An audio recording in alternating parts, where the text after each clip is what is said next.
Good morning. সবাই কেমন আছো? কি দেখছেন? টুল্লুবাবু গড়াগড়ি খাচ্ছে সাত সকালবেলা। গলা খুব ব্যথা, গলায় কথা বলতে পারছে না। কালকে বরফ দিয়ে ড্রিঙ্ক করেছিলাম না, তার জন্য। তুমি এরকম হাওয়া খাওয়াচ্ছ কেন? এতটাই গরম পড়েছে?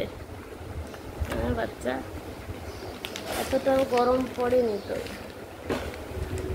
আমার ছোটন অজ্ঞান হয়ে পড়ে আছে। ছোটন অজ্ঞান হয়ে হাওয়া দিচ্ছে। কাকে হাওয়া দিচ্ছে? ছোটনের মা উঠে গেল ছোটনের কাছে। সকাল 7টার সময় চাটা খেয়ে আমি টুল্লুর সাথে শুয়ে গেলাম, আর টুল্লুবাবু আদর খেতে চলে এলো। ওহ, ওর যে কি আদর চলে সকালে। আমি বললাম কেন আমিও না একটু টুল্লুর বাবুর কাছে শুয়ে যাই, যা গরম পড়েছে মেঝের মধ্যে এইভাবে গড়াগড়ি খাবো। টুল্লুবাবুর মতো কোনো চিন্তা নেই, কিছু নেই, খালি গড়াগড়ি খাবো আর এরকম কুটুকুটু করে আদর নেব। আর কি ভাবছেন আর বাকিগুলো দুজন কোথায়? বাকি দুজন আছে, দেখাচ্ছি। আমি একটু টুল্লুবাবুকে আদর করে নিই মন ভরে, কারণ সারাদিন তো আর দেখা হবে না, আবার রাত্রে। তাই সকালটা শুধু আমার আর টুল্লুর। আর বাবু এরকম মাও মাও করে। ও তো হাঁসের বাচ্চা, হাঁসের মতো প্যাঁ প্যাঁ করে। টুল্লুকে কেমন লাগে আপনাদের? কি সুন্দর করে দেখেছেন, শুয়ে আছে, ঘুম পেয়েছে। সকাল থেকে উঠে তো অনেক কাণ্ড কারখানা করেছে না, তার জন্য তাড়াতাড়ি ঘুম পেয়ে গেছে।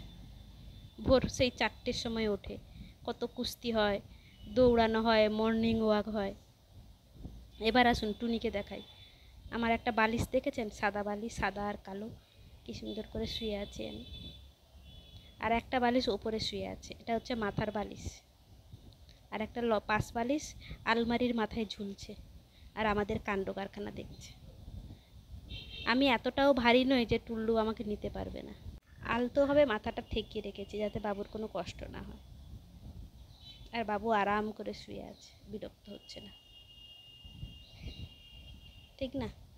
এবারে চলুন দেখাই আর একটা বালিশ কোথায় ঝুলছে। ওই যে ওপরে টুনি মামুনি ওকে মেরে ভয় দেখিয়ে উপরে তুলে দিয়েছে, ছুটকি আর বাবু, তাই ও উপরে ঝুলছে। আর বাচ্চা আর আমি নিচে। বাচ্চা আমাকে একটু শুঁগে নিল, দেখলো তার মা সুস্থ আছে কিনা। বিরক্ত হয়ে চলে গেল বাচ্চা। যাবে না কোথাও, ও কোথাও যাবে না, ওই আমার সামনে ঘুরঘুর করবে। এরপরে আমরা সবাই মিলে যাব স্নান করতে।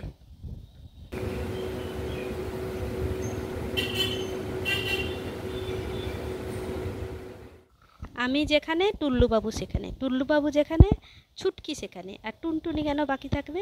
তা সবাই মিলে চলে এসেছি আমরা বাথরুমে স্নান করব। ভাবছি এদেরকেও স্নান করিয়ে দিই, যা গরম পড়েছে। কিন্তু টুল্লুর আর টুনির তো ঠান্ডা লেগেছে। টুল্লুকে বের করলাম, ছেলে মানুষ বাথরুমে কি, ও বেরিয়ে যাওয়ার পরে মেয়ে মানুষরা কিন্তু বেরোচ্ছে না। ওদের বক্তব্য আমরা তো মেয়ে, তোমার সঙ্গে বাথরুম শেয়ার করতেই পারি। ছুটকি তো আরাম করে ঠান্ডার মধ্যে বসে গেছে, পেটটা নিচু করে জলের উপরে। ওকে না বের করলে টুনি বেরোবে না, কারণ টুনি ভয় পায়, মানে টুনি ভয় পায় না, ভাবে যদি আমাকে মারে, ওই জন্য। তাই ও চুপ করে বসে রয়েছে। সবার আগে আমি ওকে বের করলাম, তোলা যায় না, ঠান্ডার মধ্যে আরাম করে শুয়ে আছে। টুল্লুবাবু বলছে কি হচ্ছে, আমি দেখি তো, আমি তো বেরিয়ে এলাম, এরা কেন বেরোয় না? সবগুলোকে বের করলাম, তারপরে স্নান করে পুজো করে ডিউটি যাব।